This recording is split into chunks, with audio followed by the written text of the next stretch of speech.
Are these the 8 new ministers in Ramaphosa's lean cabinet?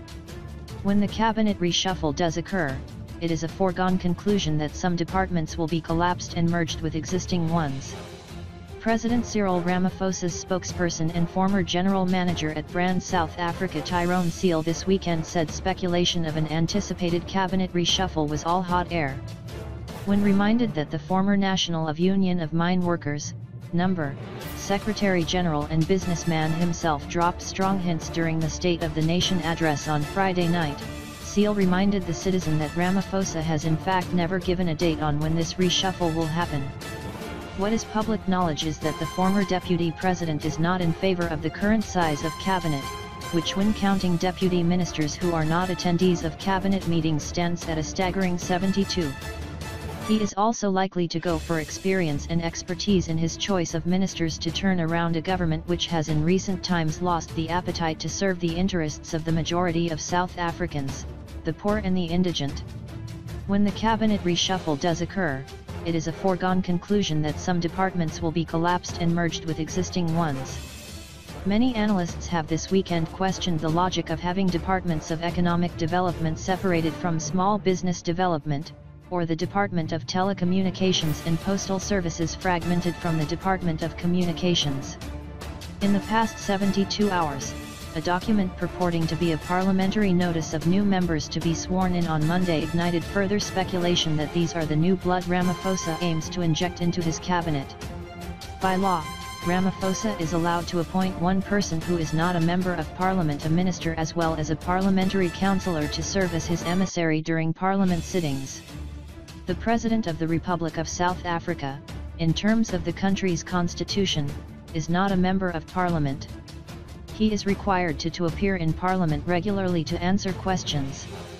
Thabo Mbeki settled on a quarterly appearance and appointed a councillor, who became his ears and eyes during normal sittings. Former state president Jacob Zuma chose to discontinue this role while Ramaphosa was leader of government business. It is not clear, due to absence of solid information, if the document is authentic or whether they will be joining cabinet. Below is a short bio and what role will be suitable to them as per Ramaphosa's own strict criteria. Dr. Zweli Ngys is a medical doctor and former KZN premier who managed Luthuli House finances. We have knowledgeable Minister of Health in Dr. Aaron Motsoaledi, but ANC is known for redeployment as part of its DNA, as Jackson Mthembu said. Ngys may be useful as a Minister of Finance, Health, Social Development and with administrative skills may capably take over from Faith Muthambi at Public Service and Administration. Ronand Lamela is a former deputy president of the ANC Youth League. He cut a lonely figure during his steadfast campaign to lobby the NEC to pronounce against Zuma. The minister in the president needs an energetic young person to oversee the rudderless National Youth Development Agency, NYDA. With his crusade against corruption, perhaps he should be given the task of cleaning the mess at water and sanitation. Rulani Thambi Siwaya is a Pan-Africanist and writer and formerly a member of the Ansel NEC. She is a founder of Africa Unmasked and an MBA candidate. The Department of Arts of Culture deserves a rebel-rouser after being neglected for many years. It needs a strategic arts operator who can implement arts and culture development projects away from the fruitless vanity projects the department is known for delivering relentlessly annually. David Masondo is a member of the NEC and the CEO of the Automotive Industry Development Center. He is best known for tabling and leading motions to remove Zuma at the party's highest structure meetings. Should Naledi Pandor be moved to a senior executive position, science and technology can do with someone of his chutzpah. If not, give him cooperative governance and traditional affairs ministry to restore corporate governance. Senzo Mhunu is a former premier who graduated in international relations.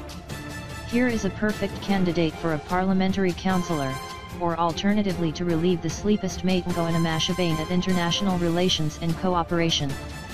Other departments crying out for leadership include energy, labor, and with the ANC resolute on expropriation without compensation, land reform will need a tried and tested ANC leader. Vukanimdabi was Ramaphosa's KZN campaign convener and the mayor of Ilam Bay District Municipality. Little is known about this comrade, but there are still departments like mineral resources that need a new minister. Singiswe Luzi is a COSATU leader who herself ascended to one of the top positions in the Trade Union Federation under controversial circumstances. In an event that the Department of Women survives the chop, female empowerment can be given a boost with a radical leader. The country's most tainted service delivery department, social development, can also benefit from a leader who has long spoken out against corruption. Zizi Kodwe is a former communicator in President Jacob Zuma's office during his first tenure.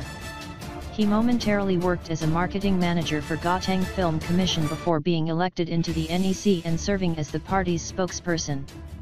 Kodwe is a mover and shaker and will be at home in departments such as sports and recreation, tourism, home affairs, and perhaps even a candidate at the moribund arts and culture.